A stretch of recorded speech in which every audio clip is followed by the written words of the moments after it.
Hello दोस्तों, मेरा नाम है राहीलवीर चिरवाला। तो आज हमारा आखिरी दिन है फुकट में और आज हम फ्लाई करेंगे टूवर्ड बाली इंडोनेशिया। और it is amazing tour here अल्हम्दुलिल्लाह सुम्मा अल्हम्दुलिल्लाह। लास्ट व्लॉग में मैंने आपको सारी डिटेल बताई थी कि किस तरीके से हमने फुकट आए, किस तरीके से हमने 2 होटल चेंज किए, कौन कौन से एक्टिविटीज़ की, स्नोकरिंग, बॉक्सिंग, बंगला स्ट्रीट और इसके अलावा ओल्ड टाउन मार्केट वगैरह वगैरह। हमने बहुत इंजॉय किया। हमारी फ़्लाइट है फुकट टू बाली रात को तकरीबन 8:30-9 बजे और हम लोग पहुंचेंगे इन बाली लैंड करेंगे रात को 1-1:30 बजे। गाड़ी कंपनी की पहले खड़ी थी हमें ले जाने के लिए एयरपोर्ट और हम चल दिए एयरपोर्ट, क्योंकि फुकट जिस होटल में हमने स्टे किया हुआ है उससे एयरपोर्ट काफ़ी ज़्यादा दूर है।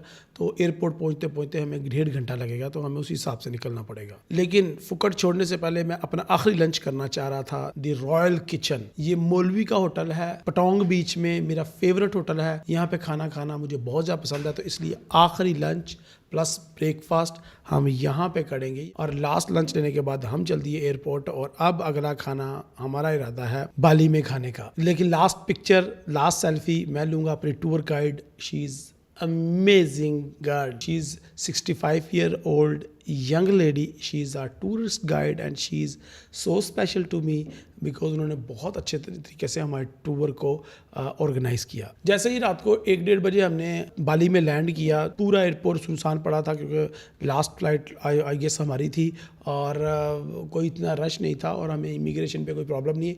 बाली में काफ़ी ज़्यादा लोगों ने डराया हुआ है कि इंडोनेशिया में काफ़ी ज़्यादा प्रॉब्लम्स आती हैं, लेकिन मुझे कोई प्रॉब्लम नहीं आई इमिग्रेशन में और हम लोग स्ट्रेट फॉरवर्डली बाहर निकल गए। बाहर निकलते ही हमें सिम बाय की हमने और सिम बाय करते ही हमने टैक्सी बुक की, उबर की, और यहाँ पे ड्राइवरों की आपस में लड़ाई भी हुई। रात का टाइम था, मैं कुछ रिकॉर्ड नहीं कर पाया एयरपोर्ट को या फिर बाली को, क्योंकि मैं चाह रहा था मैं अगले दिन रिकॉर्ड करूं। और हम जा रहे थे अपने होटल जो कि हमारे एयरपोर्ट से सिर्फ 10 मिनट दूर था, Zia Bali hotel. Zia Bali hotel is not recommended to you. बिल्कुल बेकार होटल था और हमें ये रात को ही होटल चेंज करना पड़ना था। लेकिन जैसे कैसे हमने रात निकाली, सुबह कंप्लेन की, लेकिन उन्होंने हमारी एक नहीं सुनी। यहाँ पे आपके लिए प्रो टिप ये है कि कभी भी ज़्यादा देर के लिए आप होटल बुक ना करें, क्योंकि यह जब सस्ता होटल मिलता है तो नॉन रिफंडेबल पॉलिसीज़ के तहत वो बुक होता है। हम कूटा में थे, एयरपोर्ट से कूटा बिल्कुल साथ ही है और कूटा बीच चीज़ के लिए मशहूर है और टूरिस्ट की मेन अट्रैक्शन यही होती है। खैर, जैसे कैसे करके हमने अपना होटल चेंज किया। होटल चेंज करने के बाद हम निकले बाली को एक्सप्लोर करने के लिए कि where to stay in Bali and which is most excited things to do in Bali. सबसे पहले हम गए कूटा बीच के ऊपर और दोपहर का वक्त था, गर्मी काफ़ी ज़्यादा थी और वहाँ पे ही हमने अपना पहला लंच किया और होटल चेंज किया। और उसके बाद हम रात को समयोंग बीच पे चले गए और वहाँ पे जाके ही हमने अपना डिनर किया। वेरी फाइन कोई होटल था और बड़ा ज़बरदस्त किस्म का यहाँ से हमें शीशा भी मिला, खाना का भी बहुत अच्छा मज़ा आया। लेकिन दिन के टाइम ही हमारी मुलाकात हुई हमारे ड्राइवर बोरा बोरा से मुलाकात हुई। हमें नहीं पता था कि हमारे साथ स्टक ही हो जाएगा। बोरा बोरा ने कहा कि मैं आपके साथ ही रहूँगा इस टूर में। और यहाँ पे हम कर रहे थे सबसे बड़ी गलती, क्योंकि बाली के लोग, थाईलैंड, इंडोनेशिया के लोग चिपकू टाइप हैं, ये आपको चिमट जाते हैं और फिर वो चाहते हैं कि हमारी सर्विसेज आप लेते जाएं। खैर, पहला दिन तो हमारा बिल्कुल ही बेकार गया। दूसरे दिन हमने सोचा कि हम कोई ना कोई एक्टिविटी लाजमी करें। दूसरे दिन हम नए होटल में जा रहे थे, ये एक अरेबिक होटल था और वहाँ पे जाके हमने लंच किया। इस अरेबिक होटल का नाम था अल बैत और बोरा बोरा बाहर वेट कर रहा था। हम यहाँ पे सबसे पहले हमने अपना लंच किया, उमर भाई ने थोड़ा स्नूकर खेला, गेम्स खेली और फिर हम अपनी मंजिल की तरफ चल दिए। पहले हमने क्लब विज़िट करना था। लंच के बाद जब हम अटलांटिस बीच की तरफ गए तो ट्रैफिक बहुत ज़्यादा थी। एटलस बीच में हमें पहुँचते पहुँचते शाम हो गई और हम रात को एटलस बीच पे थे और हमने एटलस बीच पे इंजॉय किया। अच्छा, यहाँ पे टूवर्ड आपको बताना चाहूँगा कि ट्रैफिक बहुत गंदा है, रश बहुत ज़्यादा होता है। एक जगह से दूसरी जगह जाते वक्त आपको कम से कम 1 घंटा, 1.5 घंटा, 2 घंटे आराम से लग जाते हैं और फासला इतना ज़्यादा नहीं है। आई मीन टू से कि 10 किलोमीटर का सफ़र आप 1.5 घंटे में तय करेंगे, इतना। तो एटलस हमारा फर्स्ट था एक्सपीरियंस एटलस बीच में और अच्छा एक्सपीरियंस था। मेरा फर्स्ट टाइम था इस तरह के किसी भी नाइट क्लब को या बीच के अंदर नहाने को, जहाँ पे स्विमिंग पूल भी हो, सब लोग डांस भी कर रहे हैं, पार्टी भी कर रहे हैं और पी भी रहे हैं, पिला भी रहे हैं और डांस भी करें। तो ये मेरा फर्स्ट एक्सपीरियंस था और बहुत ही ज़बरदस्त किस्म का एक्सपीरियंस रहा ये मेरा। और रात तकरीबन 12 बज गए थे हमें टूवर्ड वापस आते आते, और ये हमारा फर्स्ट पूरे दिन में एक लंच और एक एटलस्ट बीच ही कवर हुआ था इस दिन में। तो अगले दिन हमने सोचा कि कुछ अमेजिंग करते हैं। ड्राइवर हमें मिल चुका था परमानेंट बोरा बोरा, और ड्राइवर ने हमें सुबह मॉर्निंग में पिक किया ऑलमोस्ट 12 बजे। मॉर्निंग भी हमारी 12 बजे के बाद ही होती थी। सो गाइस, आज हम जा रहे हैं मीसा पेनिता, जो कि हमारी पहली ऑफिशियली कोई एक्टिविटी है यहाँ पे, जो हम बाली में करेंगे आफ्टर 72 आवर्स इन बाली। हमें अपनी बोट के दीदार हो गए हैं और ये है हमारी बोट।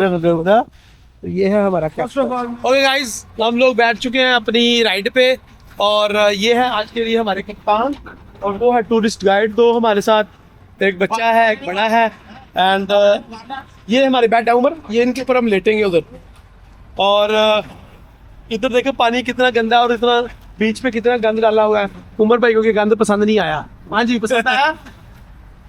हम पहुंच चुके हैं जहाँ पे हमने पहुंचना था, और ये पहाड़ के इस तरफ पहाड़ है, इसलिए लोग यहाँ पे आ चुके हैं, इसलिए ये जगह बची हुई है। अगर पहाड़ ना होता रोड होता तो हम इसको भी गंदा कर देते। हम पानी के अंदर जाने लगे। अगले 2 घंटे, 1 घंटा यहाँ पे और 1 घंटा एक और स्पॉट है, वहाँ पे रहेंगे हम। सो लेट्स सी कैसा होता है हमारा दिन। ओके जी, ਅਸੀਂ ਜਾ ਰਹੇ ਹਾਂ ਸਨੋਕਰਿੰਗ ਕਰਨ, ਤੇ ਦੇਖੋ ਕੀ ਬਣਦਾ ਸਾਡਾ।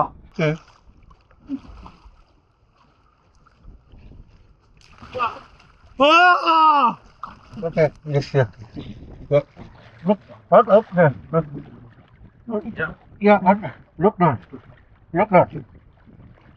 Look now. Yeah. Yes.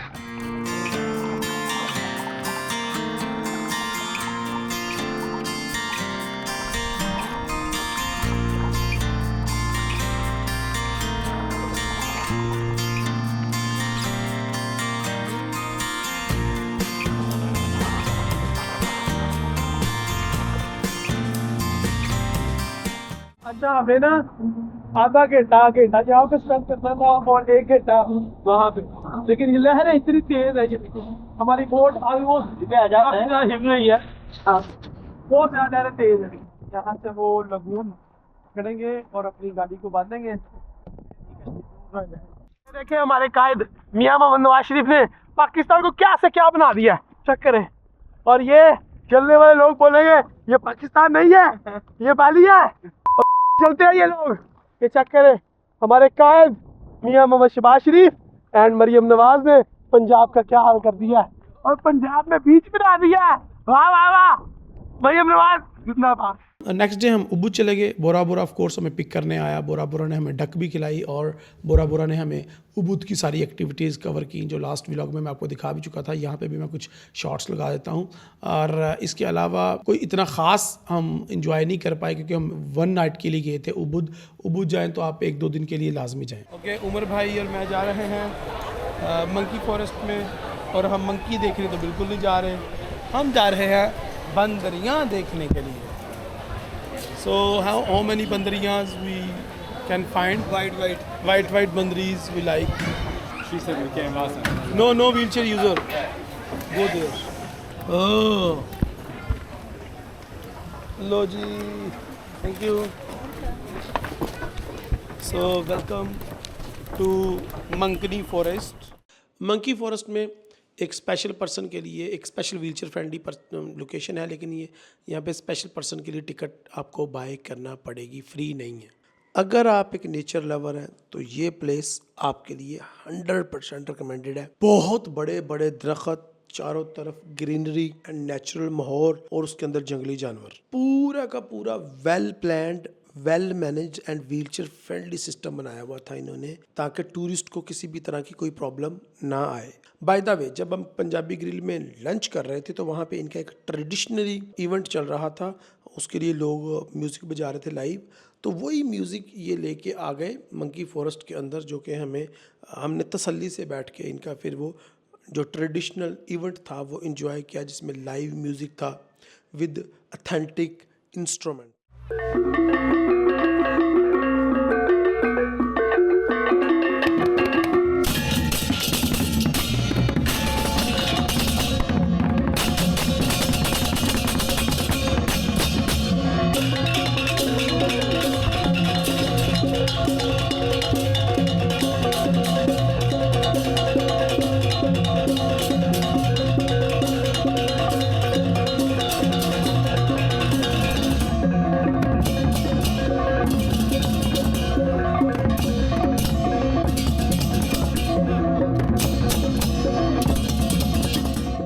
तो फिर क्या था, थोड़ी तस्वीरें वगैरह बनाई और नेचर को एंजॉय करने के बाद हम चले अगली मंजिल की तरफ, जो कि थी वाटरफॉल। उबुद की ये वाटरफॉल बड़ी मशहूर इसलिए भी है कि यहाँ पे इन्होंने स्पेशल एक बनाया हुआ ग्लास ब्रिज, तो हम इन दोनों चीज़ों को एक्सपीरियंस करना चाहते थे। लेकिन सड़कों पे तो भाई इतना रश, इतना रश, इतना रश है कि उफ, पूछो ही मत। इस दौरान हम उबुद की मेन वॉकिंग स्ट्रीट से भी गुजरे, यहाँ पे भी रश है। इर्द गिर्द देख सकते हैं कितनी दुकानें और कितने लोग पैदल चल रहे हैं। बाय द वे यहाँ पे भी 3-4 एक्टिविटीज़ मौजूद हैं, लेकिन हम जल्द अज जल्द पहुँचना चाह रहे हैं वाटरफॉल पे, क्योंकि मैं दिन की रोशनी में वाटरफॉल को एंजॉय करना चाह रहा था, लेकिन रश बहुत ज़्यादा होने की वजह से जिस टाइम हम यहाँ पे पहुँचे हैं तो ऑलमोस्ट शाम हो चुकी है और वाटरफॉल बंद होने के करीब है। वाटरफॉल के इर्द गिर्द बहुत अच्छे तरीके से इन्होंने मैनेज किया हुआ और एक छोटी सी मिनी मार्केट बनी हुई है जहाँ से आप शॉपिंग कर सकते हैं, बैठ के अपना फूड इंजॉय कर सकते हैं, खाना खा सकते हैं। और यहाँ पे हिंदी ऑलमोस्ट लोगों को आती है क्योंकि ये सब बॉलीवुड के बहुत बड़े फ़ैन हैं। They love to call you with your Bollywood name. मुझे वहाँ पे राहुल राहुल कह के लोग चिल्लाते रहे और कुछ लोगों ने मुझे शाहरुख खान भी कहने की कोशिश की। खैर, क्योंकि वो सब लोग बॉलीवुड की मूवीज़ बड़े शौक से देखते हैं। अनफॉर्चुनेटली हमने यहाँ पे एक जूस ऑर्डर किया और जैसे ही हमने जूस ऑर्डर किया वो रेस्टोरेंट भी बंद हो गया और सब लोग छुट्टी करके चले गए और हम अकेले ही वाटरफॉल पे बैठे एंजॉय कर रहे हैं। और सामने हमें नज़र आ रहा है यहाँ से ग्लास ब्रिज, जो कि बंद हो चुका है। उबुद का एक्सपीरियंस इसलिए भी अच्छा नहीं रहा क्योंकि जो लोग कहते हैं कि उबुद में कम से कम 1 या 2 रातें रहना चाहिए, वो ठीक कहते हैं, क्योंकि इसको एक दिन में कवर करना पॉसिबल नहीं है। नेक्स्ट डे हमने अपना होटल दोबारा चेंज किया, हम नए होटल में चले गए क्योंकि पिछले 4 दिनों से हम रमादा रिजॉर्ट में रह रहे थे, तो मैंने कहा होटल लाजमी चेंज होना चाहिए। होटल चेंज किया हमने और इसके अलावा हम फिर कूटा बीच के ऊपर ही हमने 2-3 बीचेस कूटा के ही डिसाइड किया कि हमने ये आज एक्सप्लोर करने हैं। तो कूटा बीचेस के ऊपर हमने एक्सप्लोर किया, वहाँ पे मैंने टैटूज़ भी बनवाए, पतंग भी उड़ाई और इस तरह की कुछ एक्टिविटीज़ की। लाइंग बोलते हैं यहाँ पे पतंग को, काइट को, तो यहाँ पे हमने ये एक्टिविटीज़ की। और नेक्स्ट डे हमने दोबारा अपना होटल चेंज किया बिकॉज हमें ये भी होटल बिल्कुल पसंद नहीं आया और हमने कुछ पंजाबी रेस्टोरेंट ट्राई किए अलग अलग। पंजाबी ग्रिल था जिसमें इसके अलावा 1-2 और इंडियन रेस्टोरेंट, यहाँ पे इंडियन रेस्टोरेंट ज़्यादा थे अगर हलाल और अच्छे रेस्टोरेंट्स की बात करें तो। लेकिन यहाँ पे अच्छी बात एक थी कि अगर आपको कोई चीज़ पसंद नहीं आती या चीज़ वो ख़राब सर्व करते हैं तो आप उनको कैंसिल करवा सकते हैं। They never ask you, they never argue, आपसे बहस नहीं करेंगे और वो चीज़ चेंज कर देंगे। खैर, अगले दिन हमने डिसाइड किया कि हम बाली के अंदर ही कुछ मज़ीद एक्टिविटीज़ करेंगे, जिसमें हमने नेक्स्ट डे लंच के बाद फिन्स क्लब जाने का फ़ैसला किया। फिन्स क्लब भी एटलस की तरह ही है और फिन्स क्लब बहुत बड़ा क्लब है और यहाँ पे भी एक्टिविटीज़ है। आप सन सेट देख सकते हैं यहाँ पे, इसके अलावा नहा सकते हैं, पार्टी कर सकते हैं, एंजॉय कर सकते हैं और बड़ा ज़बरदस्त किस्म का क्लब है और VIPs क्लब की तरह ही है और बड़ा मज़ा आता है यहाँ पे। और मैं यहाँ पे फिर अगले दिन भी 2 दफ़ा यहाँ पे गया क्योंकि मुझे इतना अच्छा लगा एटलस और फिन्स। मुझे लगा कि यार अगर बाली में कुछ है अच्छा करने को तो ये फिन्स क्लब है, जहाँ पे आप आके नहाते हो, गेम्स खेलते हो, पार्टी करते हो, डांस होता है वहाँ पे, अलग अलग किस्म की एक्टिविटीज़ हैं जो आप करते हो। Fins club is one of the best thing I think so जो बाली में हमने की। इसके अलावा भी मैंने अपने सारे होटल्स के अंदर ही ऑलमोस्ट स्विमिंग पूल्स को एंजॉय किया और डिफरेंट किस्म के हमने खाने टेस्ट किए, स्पेशली इंडियन रेस्टोरेंट्स को हमने ट्राई किया। यहाँ पे एक वाटर बॉल बाली में एक एक्टिविटी है, वो भी अगर आप ट्राई करना चाहें कर सकते हैं। हमने वो नहीं की ऑफ कोर्स क्योंकि हम फिन्स क्लब को ज़्यादा एंजॉय कर रहे थे। इसके अलावा कुछ बाली में ख़ास नहीं किया हमने और फिर हमने अपने बाली को ही प्रेफर किया। एक्चुअली में अब मैं आता हूँ सैड पार्ट की तरफ। बाली उतना व्हीलचेयर फ्रेंडली नहीं था। यहाँ पे मेरी व्हीलचेयर भी ख़राब हो गई। यहाँ पे जगह जगह पे शॉप्स थी बाइक्स की, तो बड़ा अच्छा लगा। वहाँ पे शॉप्स थी, इजी एक्सेस थी हर जगह पे, लेकिन व्हीलचेयर फ्रेंडली इतना नहीं था बाली। और बाली में आपको एक जगह से दूसरी जगह जाने पे टैक्सी कार बुक करनी पड़ती है। हमने एक दिन अपनी स्कूटी भी रेंट आउट की और हम स्कूटी पे भी काफ़ी ज़्यादा घूमे। और लेकिन यहाँ पे आके आपके पास अपनी गाड़ी लाजमी होनी चाहिए। और दूसरा, यहाँ पे करेंसी काफ़ी ज़्यादा डाउन है तो आपको कैलकुलेशंस में भी काफ़ी ज़्यादा प्रॉब्लम्स आएगी। आप शॉपिंग भी कर सकते हैं, थोड़ा सस्ता तो नहीं कह सकते, बस ठीक ठीक ही है। तो लेकिन यहाँ पे इंडोनेशिया काफ़ी डिफरेंट है थाईलैंड से। हमें यहाँ पे उतनी मसाजिद नज़र नहीं आई जितने मंदिर नज़र आए। हालांकि हमें ये लगता था कि मुस्लिम कंट्री थे तो जगह जगह मसाजिद होंगी, लेकिन ऐसा नहीं था।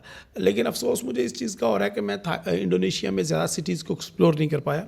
मुझे कम से कम 3 से 4 सिटीज़ एक्सप्लोर करनी चाहिए थी, तभी मैं कोई हतमी फ़ैसला दे सकता था। खैर, सिक्योरिटी यहाँ पे भी अच्छी थी, sense of security, night life मुझे थाईलैंड की ज़्यादा पसंद आई थी। यहाँ पे बीचेस बहुत दूर दूर हैं और आपको एक एक्टिविटी करने के लिए पूरा दिन चाहिए होता है, और प्लस उसको प्रॉपर प्लान करना बहुत ज़्यादा ज़रूरी है। तो मैं अगर अपने थाईलैंड और इंडोनेशिया के टूर को रैंक करूँ तो मुझे थाईलैंड ऑफ कोर्स ज़्यादा मज़ा आया था। इंडोनेशिया में इतना अच्छा नहीं रहा जितने मैंने 8 डेज स्पेंड किए हैं, लेकिन एक डिफरेंट एक्सपीरियंस था। आप लोगों को भी ज़रूर ट्राई करना चाहिए। एज अ व्हीलचेयर वाला आपको थाईलैंड आपको ज़्यादा मज़ा आएगा और इंडोनेशिया आपको थोड़ा सा कम ही लगेगा। बहरहाल इन दोनों के दरमियान कोई कंपैरिजन नहीं बनता। मलेशिया, इंडोनेशिया और थाईलैंड में अगर रैंकिंग दूं तो सबसे नंबर 1 पे मैं मलेशिया को रखूँगा, थाईलैंड को सेकंड और इंडोनेशिया को तीसरे नंबर पे रखूँगा। और मलेशिया का भी मेरा सफ़र अच्छा रहा, लेकिन उसको मैं इन व्लॉग्स में कवर नहीं करूँगा। तो खैर, आई होप आपको मेरी जर्नी पसंद आई होगी। इतनी मज़े की नहीं थी, लेकिन अगर आपको अच्छी लगी तो लाइक का बटन प्रेस कर दें, चैनल पर नए सब्सक्राइब कर दें। अगली वीडियो तक के लिए इजाज़त दें। अल्लाह हाफ़िज़, अस्सलाम वालेकुम।